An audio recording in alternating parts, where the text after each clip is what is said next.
Okay, good morning, everyone. You're on time, so we want to be on time for you. Welcome. My name is Scott Hamilton. Welcome to the next edition of the Executive Next Practice uh, VX series, virtual leadership series. Glad you could join us this afternoon. Let's get right into it. I want to just kind of welcome you, and then we'll get to Kimberly Lane here in just a moment.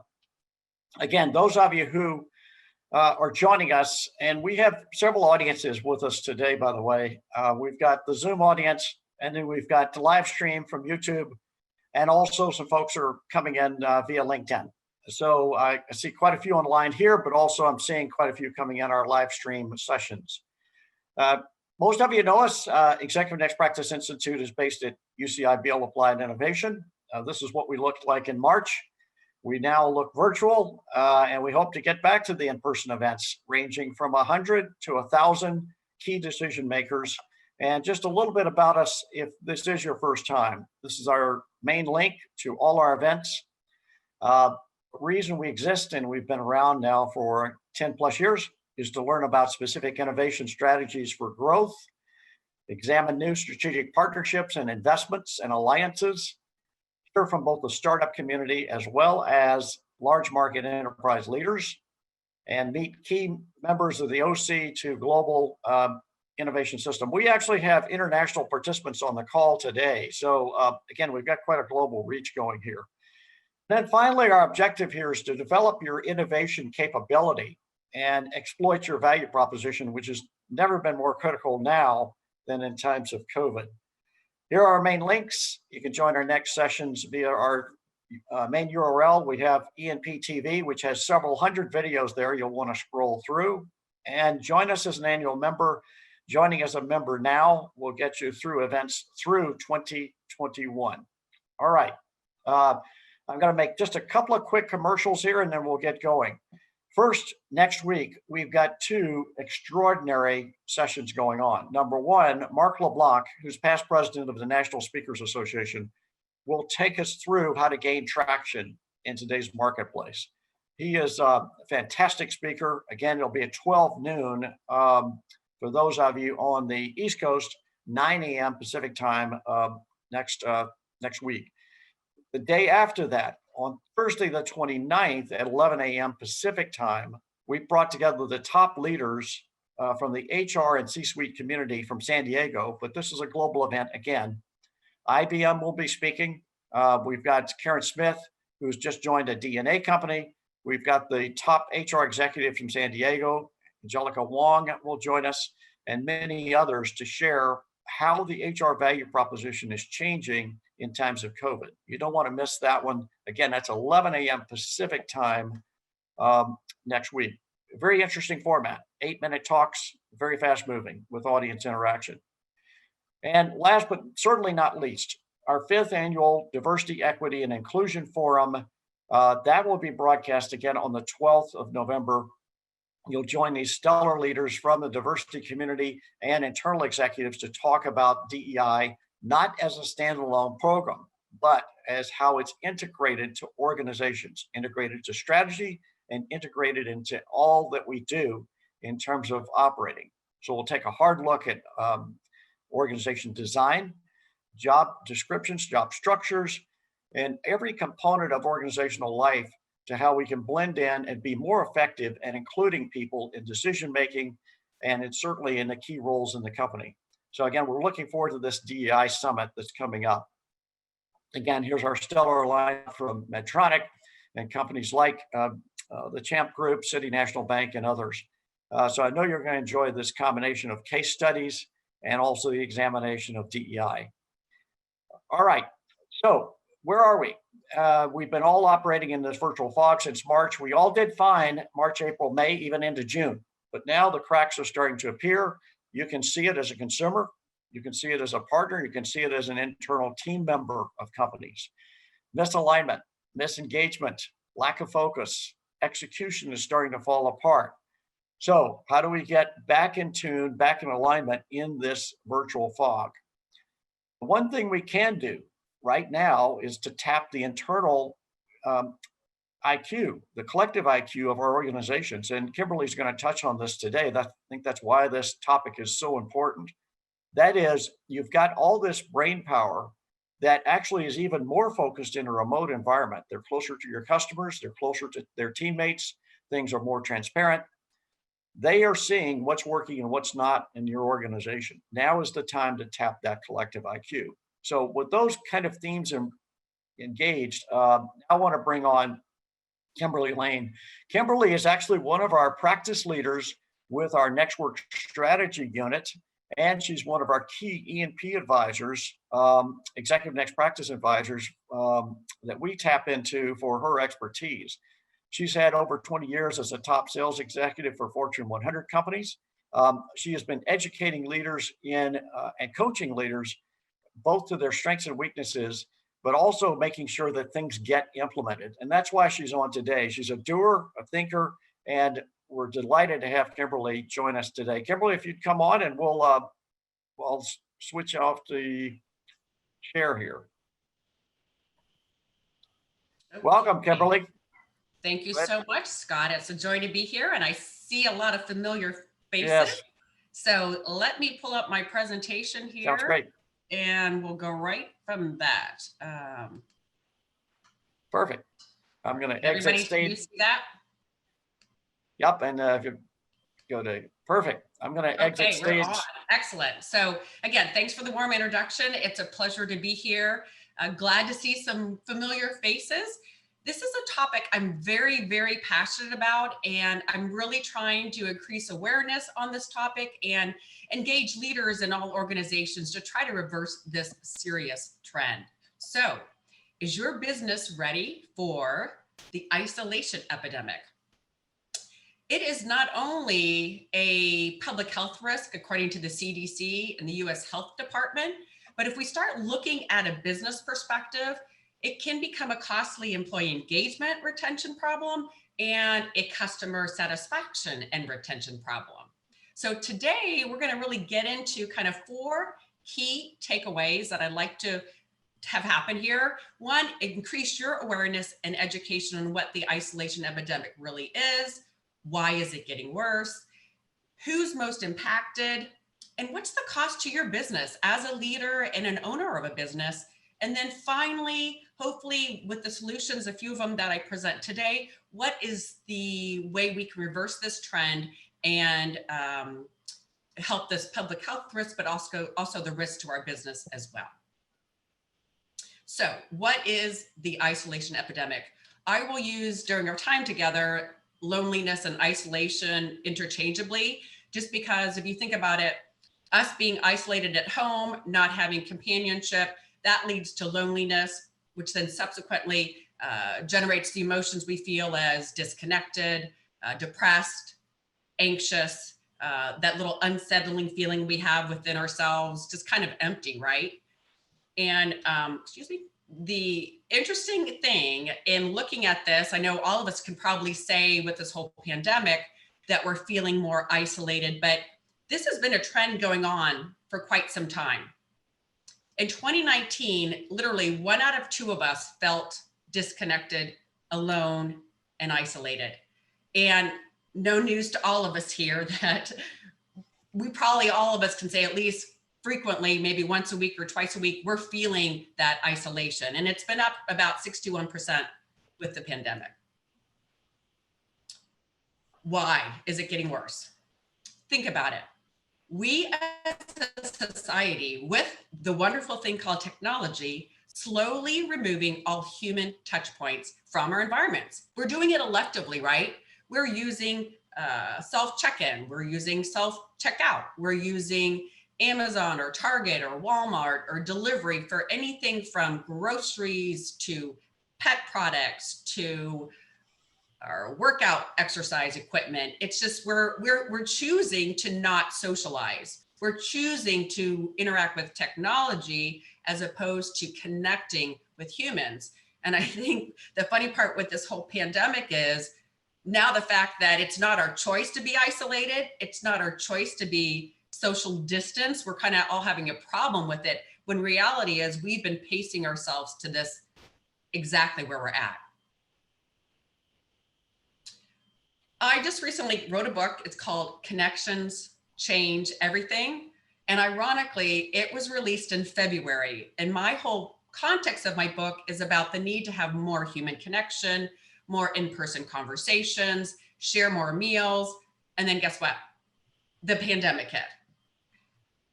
My chapter 3 talks about the power of digital technology. And I open up with this quote by Jimmy Fallon, which I think is extremely real, funny, and true. A new survey out says 81% of Americans own a smartphone. And in a similar study, it's interesting, it says 100% of smartphones own an American. We literally are tied at the hip to our phones, right? If we can't find our phone, if we lose our phone, our anxiety level goes out of the roof. And we're doing this to ourselves as far as this isolation that we're all experiencing. If you look at Cigna, a lot of your payers, they have like a loneliness index that they measure all their populations by. UCLA has a loneliness scale. There is direct correlation they're finding between the use of social media and feeling more alone and disconnected. Anybody want to guess why that is?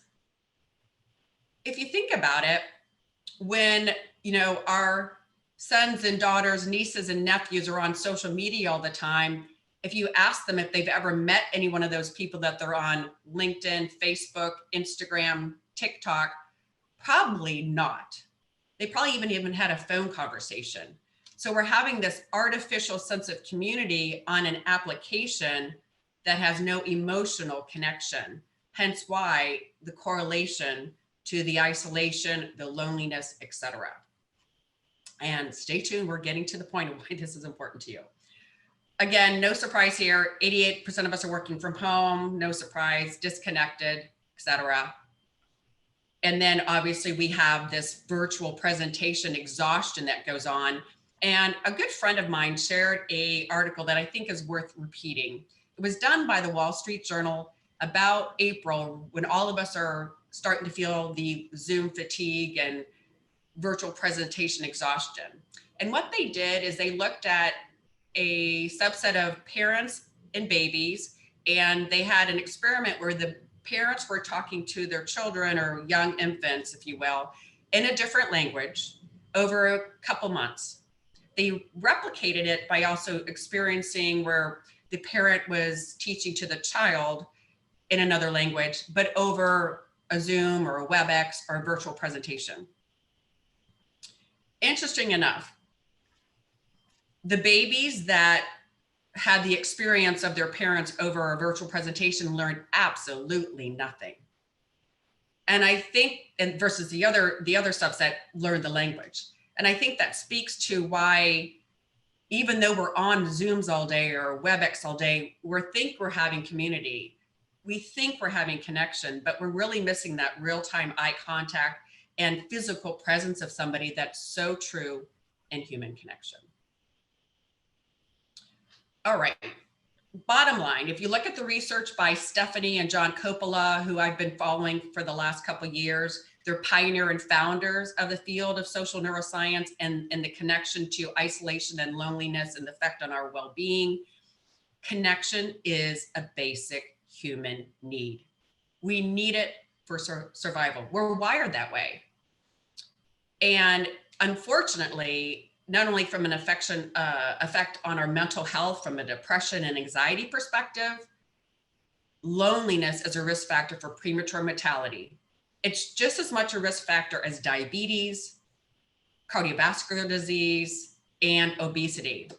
I think they equate it to feeling lonely or disconnected on a regular basis is equivalent to smoking 16 cigarettes a day. So before I go into the next section, any questions? I like to take a break here, take a pause. I know I've been sharing a lot of information. So any questions so far? Okay, so who is the most impacted? It's probably not who you think. This was a study that was taken in 2019, obviously before the pandemic. And what's concerning to me here is, yes, you've got your digitized generations, your digital pacifier generations, the millennials and the Gen Zs, showing at 71% and 79%. And I I feel pretty confident saying everybody on this call today is a boomer or younger. And what's concerning is even the boomers have 50% of a chance of feeling lonely and isolated. Again, 1 out of 2 of us, right? So we're all experiencing this epidemic that's really not good from a mental and a physical perspective. Going now into the pandemic, and interestingly enough, the millennials who were at 71% in 2019 are now at the highest level at 81%. Coincidentally, they also studies show the highest use of social media.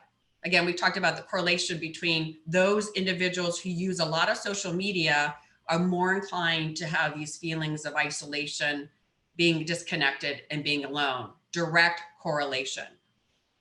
And they're the largest users at 94%. Now, for you, leaders of organizations, sales leaders and sales executives and executives of powerful companies, small, medium, or large, why is this important to you today? Because you potentially first have social media usage is not going away. I'm sure there'll be more apps created in the next 1 to 2 to 5 years. But you potentially could have 80% of your workforce walking around empathetic, not empathetic, disengaged, and affecting your bottom line. Right now, millennials comprise 50% of the workforce, 50% of your employees. And by 2025, that could be 75%.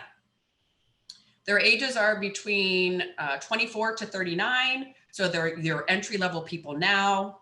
They're your middle management as well. And they're your future leaders and executives of tomorrow. So if we think of 80% of those people walking around not engaged, not feeling the best they can, really not caring at the levels they need for the overall health of an organization, it's a problem. It's a problem from engagement, which exponentially increases to customer satisfaction and retention. So I'll stop there. Any questions on that segment? Let's talk about how that translates into economics and financials for your business. Loneliness leads to lower engagement and poor retention. Think about it. I bet you each one of us during this pandemic, and probably even more of recent because we're so tired of being stuck at home and our world's decreased in size. But when you're not feeling on your game, aren't you have a lower sense of productivity? Doesn't your quality of work fade? And if this happens to be on a regular basis, you're probably more likely to quit, assuming it's the job. That's what your people are experiencing if they're having these isolation experiences. And so your productivity is falling, your service levels are falling, you're potentially losing new talent. Losing talent and having to hire new talent. And studies show that's usually what, 30% of somebody's salary on a lower level. But if you're getting into your middle management, that could be 60 to 80%, and even farther beyond that, 200 to 300%. So it's becoming a problem that we need to become aware of, because it's going to start trickling down to have bigger repercussions on our employee retention, and then eventually our customer service. Isn't it easier to retain your talent versus hiring it? Now let's look at the fact on the customer satisfaction and loyalty. Again, when you're not having a great day, didn't get a lot of sleep, feeling just not on your game, right? Short-tempered. You're probably not likely to go above and beyond for anybody, let alone customer, and probably easily going to dismiss others. Disengaged employees can be a public relation nightmare, right? Because if you're looking to call into your service provider for your internet because it's not working and you're trying to do a virtual presentation, you're not happy. And if you've got somebody on the other end of the phone that isn't very empathetic or patient with you, or not trying to help you, or is short with you, or even hangs up the phone or argues with you, you're going to be quick to look for a new provider, right?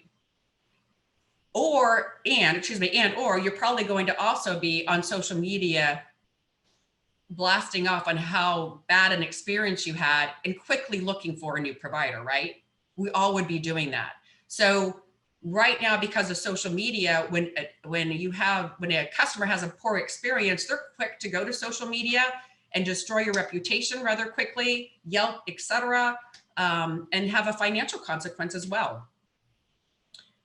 This is probably one of my favorite, most impactful slides: poor customer service, poor engagement. Again, if they're having challenges as millennials, those of us who have kids, nieces, nephews, our teachers, our parents, our coaches, we know how much time they spend on their phone. We know how much time they prefer not to talk in person and rather text or have some kind of digital conversation. And if that's who's serving our customer service, if 1 in 3 customers have a bad experience with your brand despite them being loyal, they'll leave. And a second part of this study from PwC talks about 92% will completely abandon a favorite brand after 2 or 3 negative experiences. These are customers that you have worked years to get, and they're worth a significant amount of dollars in your customer base. And through one bad experience with one employee, they could potentially be gone, or 2 or 3, they could be gone. Again, just like employees, it's better to retain them than try to hire new ones. Can you afford to lose a good customer? Isn't it easier to keep a customer than find a new one? So those are the costs kind of around employee engagement and customer satisfaction and retention, the impact that if your employees feel isolated, lonely as part of the isolation epidemic, that's going to be the subsequent consequence to your business, because they comprise so much of our employee base today. 50% now, 75% by 2025. So what are the solutions? How do we, as leaders of organizations, as executives, salespeople, etc., how do we reverse this trend? What are the solutions? I'm kind of a believer of the universe kind of balances things out. And I don't know if you guys are seeing this trend, but I'm seeing it. And Accenture is commenting on this. US companies are losing more customers now because customers and consumers are demanding more human interaction. We're tired of calling on a phone and getting, automation. We're not always apt to want to do a self-checkout or self-check-in. We sometimes want that human connection, and you're starting to see that in prevalence. The workplace is no different. Our employees are wanting more connection. I don't know if any of you have seen this Hyundai commercial where a girl texts her boyfriend, and the boyfriend immediately gets in his car, his Hyundai, he drives across town, knocks on her door and says, "Hey, I got your text message. I had a great day. Thanks for reaching out." And she's like, "What are you doing here?" But it's about the fact that we all are craving more human connection, and we need to start being conscious of that and making active choices, not only in our personal life, but in our professional life, especially if we're leaders of organizations. What's the solution? It's basically 2. Change the workplace and create it and turn it into the new community place, is what I like to call it. Help it balance out the community, that artificial community that individuals are trying to find online. Make it happen in the workplace. And then number 2 is leadership needs to change. Our leadership has to become more caring and a higher EQ quotient. Creating community with, right now, we have to do this through online events, right? I have a friend who has a team building company, and the first couple months of this pandemic, she was really struggling because she used to have, I know for those of you that have joined us from the East Coast probably won't like this analogy, but the beach exercises, or they're running on the beach, team building exercises, graffiti exercises, etc. Well, she's had to find a new pivot. And what she found out that because companies still are trying to create this community and this engagement and create shared experiences, she was able to find this beer company that would ship to employees a beer tasting kit. And so these organizations would get together, whether it's teams or having breakout rooms on Zoom to allow individuals to have small talk over beer. But she was able to pivot, but the important part of it is we still need community. And she was able to reach out to organizations and give them a alternative to being in person by having this beer tasting over a virtual medium. And kind of adding to this and creating community in your organization, the more as leaders we can do two things: encourage our employees to have friends within the workplace, not only on their team, but encouraging cross-functional team communication. You know, maybe as part of the performance plan, you have them actually have to be able to know one or two or three people across the organization and different teams, one, to have more friends and also have more relationships for resources in order to do problem solving. And then three, it builds that community that we're all looking for. You know, if anybody's here has been in sales like I have as well, as a salesperson, we talk about having our customers. We try to find ways to have more stickiness with our customers in order to retain them, right?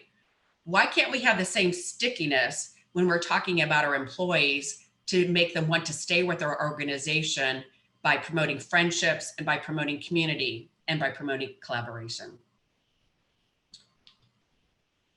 The other piece of that, which is why eventually when we can go into an in-person office again, maybe in a hybrid manner, but when we are in the same physical space with people, having shared experiences, that is a great way to establish community. So I suggest looking forward to seriously look at creating a hybrid model that allows for that to happen. And we're getting near the end here. The last topic I want to talk about is, as part of the solution, not only does creating community in the workplace, but it's really creating engaging leadership that drives that community. And there are two components. One, being a connected leader, and then two, being a coach as a leader, which is a relatively new concept that's been coming out over the last year.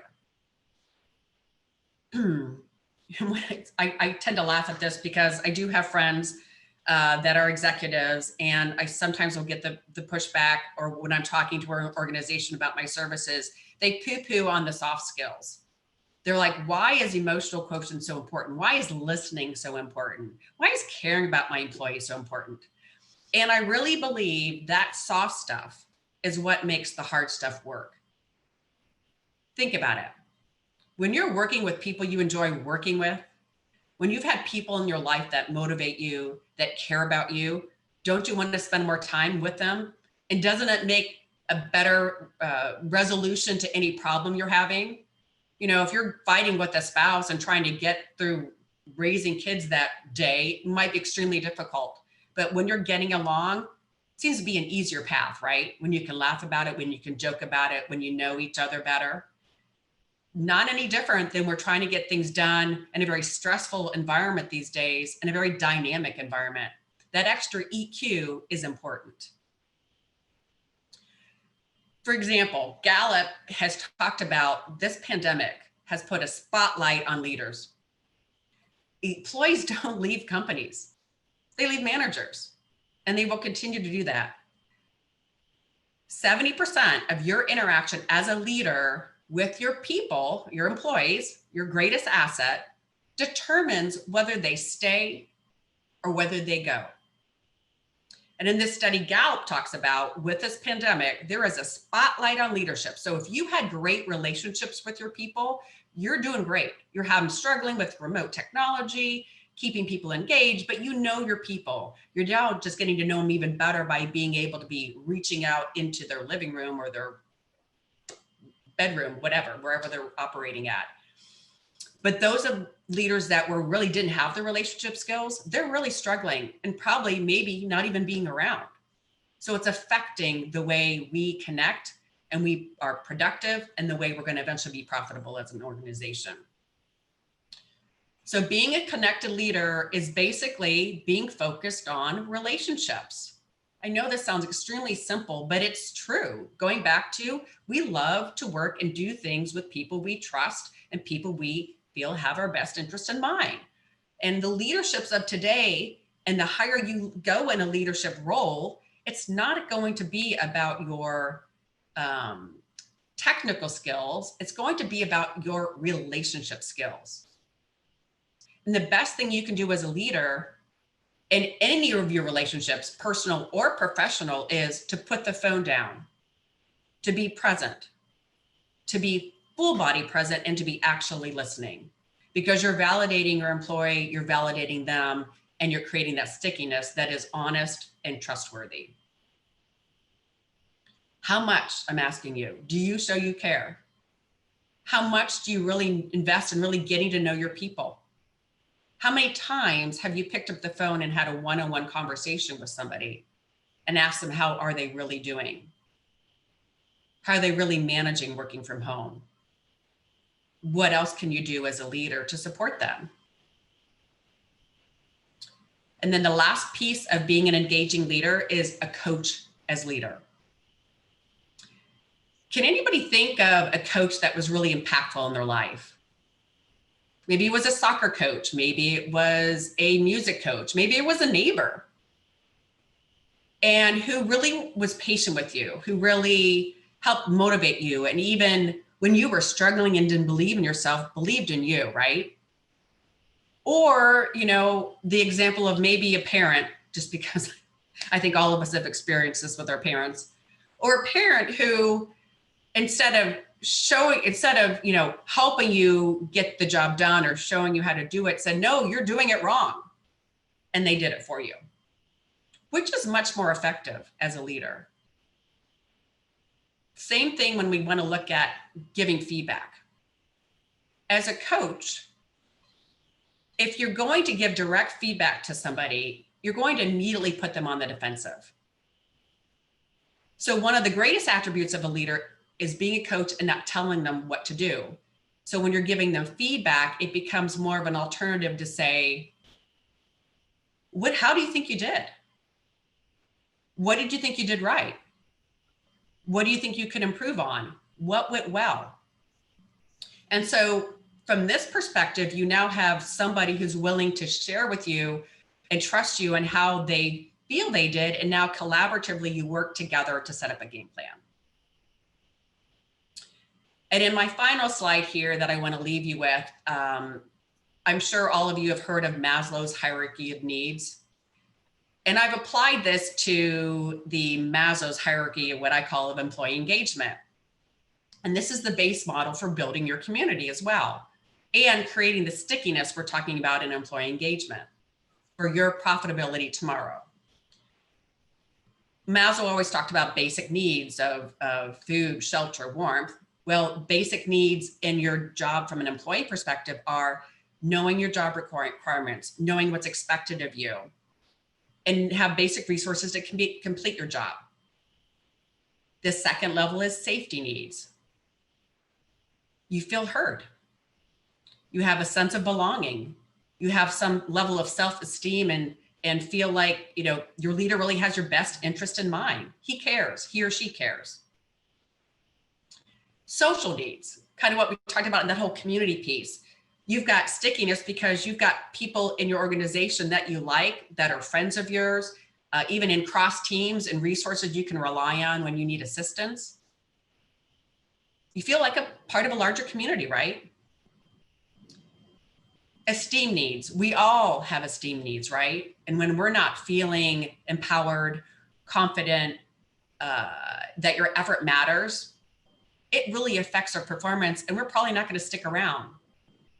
Therefore, giving our people autonomy in their role and helping them feel proud of what they're doing and reaffirming that with acknowledging their effort is powerful. And the last, the pinnacle where we all want to be, not only as leaders, owners of businesses, but where we want our employees to be as well, is feeling challenged at work.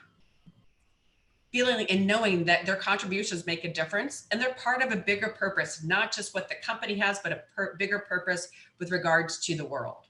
That's self-actualization, and that's the highest stickiness of all from a leader's perspective in creating that community at work. Final thought. Old hierarchical leadership is out. Being a connected leader and a coach is in.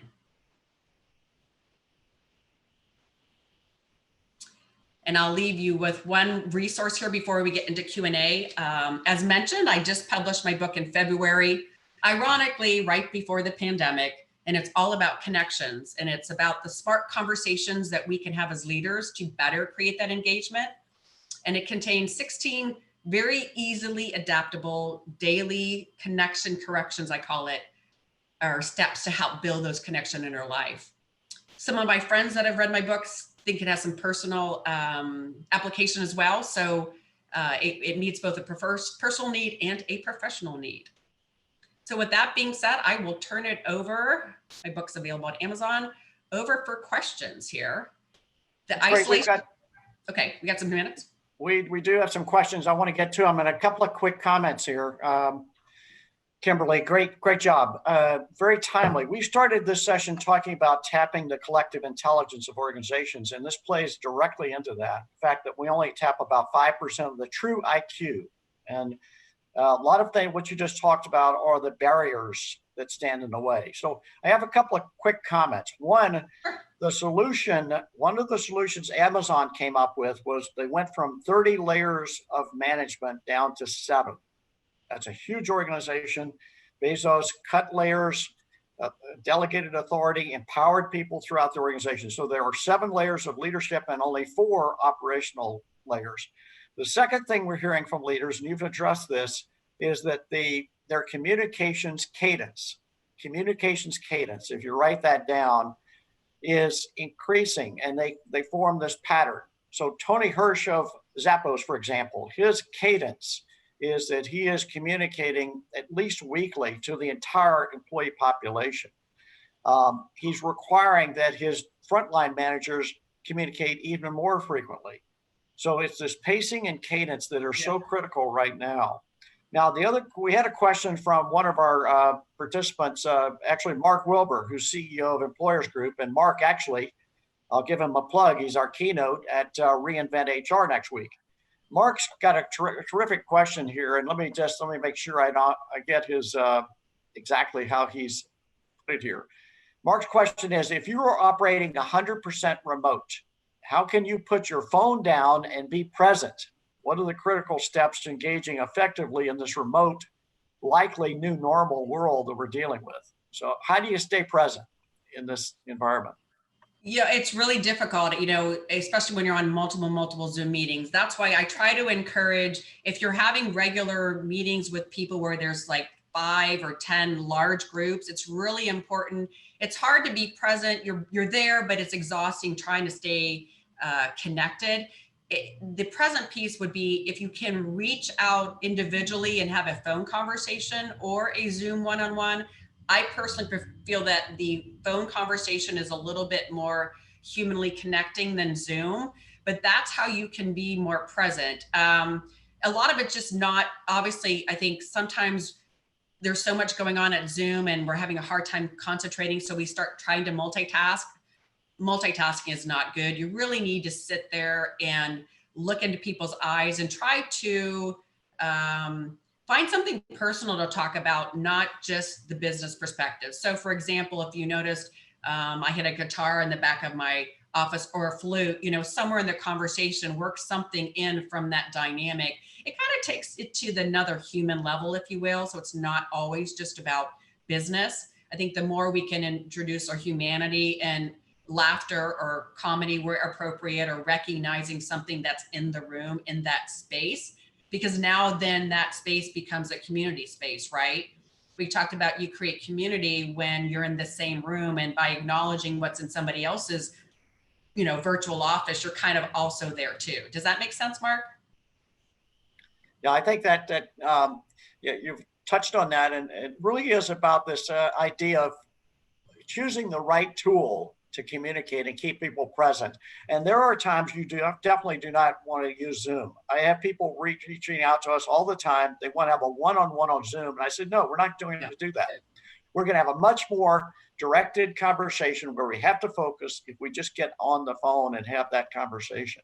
Exactly. The technology is not getting in our way.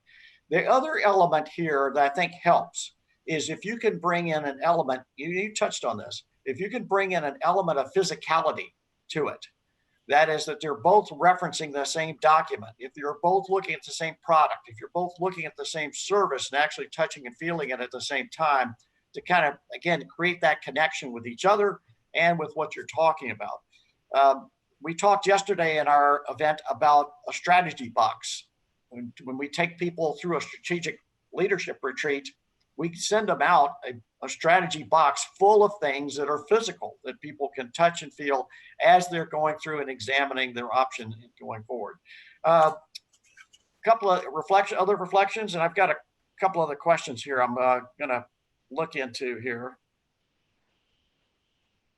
I'm looking at our live stream audience. That's why what challenges do you see for leaders moving forward? Looking at all this, what are the key challenges you see for leaders moving forward, Kimberly? Well, you've already touched on one, Scott. That is just trying to be humanly connected in this technological environment where we're all so distanced. And I think creating that personalization, sharing common space by objects, kind of goes back to that beer tasting I talked about, where now you've got maybe a team of 25 people all tasting the same beer, talking about the flavors, the smell, you're all sharing those common experiences. That's important to continue moving forward and finding new ways to do that. I think the second piece and challenge from a leadership perspective is and I didn't have a moment to talk about this, but it's about knowing vertical skills. Horizontal skills are the technical stuff to get our job done as a leader, but it's really those vertical skills that are going to become so important, because it's not about just leading somebody to a revenue number or leading a team to a sales quota. It's all of a sudden in this pandemic, you've got to deal with emotional awareness of how somebody's really doing. And the kids are running in the room, and lack of control. And it's dynamic and extremely volatile. And you've got to really have a pulse on your people. So that vertical skill really has to be learned, developed, in order for you to be innovative, responsive, and adaptive as we're going through these ups and downs. So those are the two things I'd say. Yeah, I think that's a great comment. And related to this too, I talked about cadence and pace, is knowing when to talk to people so that they are present and they are truly engaged. So that means setting the times when you're not having the household distractions or quiet times during the day, but allowing people to choose when they want to talk. This idea of sending emails late at night, this idea of calling for meetings late on a Friday, for example, or early on a Monday even, those type of things, being sensitive to what's going on in the environment that employees are engaged in. Let me just say again, I'm going to go back to our live stream audience here just a second. Now, we've got our Zoom audience, but we're also pulling in from a global audience via YouTube here. And I'm just going to see what else we've got going here as soon as I can get back into it. One of them was,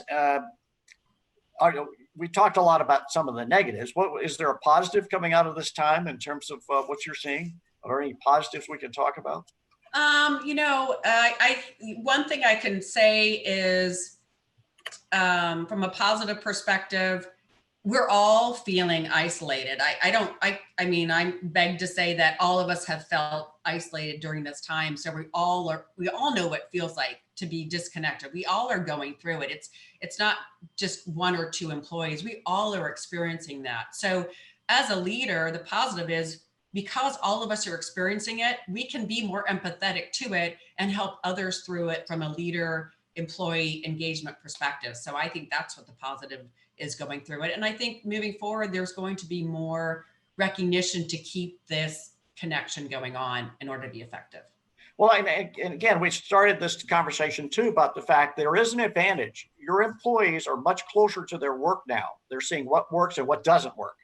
They're much closer to the customer now. They're really able to get a clear understanding of what the customer really needs. So again, that's some advantages we've seen. That focus is there. Here's another question from the audience. Can you share some advice on how leaders and managers can give negative feedback in this remote environment? That's a tough one. How do we give negative feedback? That's a really, really tough one. I guess it depends on the scenario, one, and the critical nature of it. So for example, if you have really an employee that's not performing and wasn't performing before the pandemic and is really just going downhill as a result of the the pandemic and you're not really seeing a line of sight, even putting them on a performance improvement plan.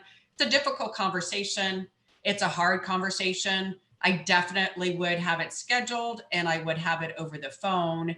And you probably have to be very, you'd have to be very empathetic in the process, in caring about the individual, but trying to take the emotion out of the delivery, what I call it, and delivering that hard conversation. I actually address that in my book as well, how to have difficult conversations. So unfortunately, you're going to have to say some things very direct and are not necessarily positive in that scenario. In other scenarios where you're trying to give some not so good feedback, kind of going back to my coaching scenario, if you can kind of lead them as a coach, coaches are not supposed to give the answer. Coaches are supposed to coach you or the employee to get to the answer. So it becomes, if you can become very knowledgeable in what questions to ask to lead that employee to kind of start seeing that negative piece, or simply starting about, well, what did you think you did right? How do you think the customer responded to that statement when they had that objection? And, that might be saying, well, the customer really didn't like your response and what could we have done differently? So I think it's about asking the right questions to bring out that negative piece. And then you can add addition to that. Does that make sense? It makes perfect sense. And I'd also say that when you have difficult conversations, that presumes that you've got real data, you've got real information that indicates something's wrong. And secondly, give people a break. I mean, there's right. understanding there's a high level of stress out there, and people you don't know what kind of situation that they're in, particularly if they're working from home. It may be an environment where it's not ideal. So we say, okay, before you have that tough conversation, really take a hard look at what that environment might be and what it is you're really trying to get to. What's the point you're trying to get to? So to your point, first allowing the individual to share where they're at, what kind of challenges they're having, have that conversation first before you start getting into any kind of development conversation from there. Great point. Yeah, so let's see. Well, I think this is great. Quick question, Kimberly. Are you going to share these slides? We can certainly do so through the E&P channel. Yep, for sure. Okay, great. We will be sharing these slides. This also was recorded, so you'll see it on E&P TV next week. You've got the link there. And Kimberly, thank you so much. I'm just going to quickly share my screen again so we can look at just a couple of things. Again, I do want to have people make sure they got their calendars set for this. If you'll give me 1 minute, we'll get back. And I forgot to mention, I had my, that was before the COVID cut, right? So when I had long hair, and I just, like so many of us, needed to change, so we cut it off. Well, always looking good. And thank you so much for taking the time today to do this. Again, for all, so it was fantastic, and look forward to seeing you next week. Again, for those of you, I just want to quickly remind you that Mark LeBlanc will be joining us next week.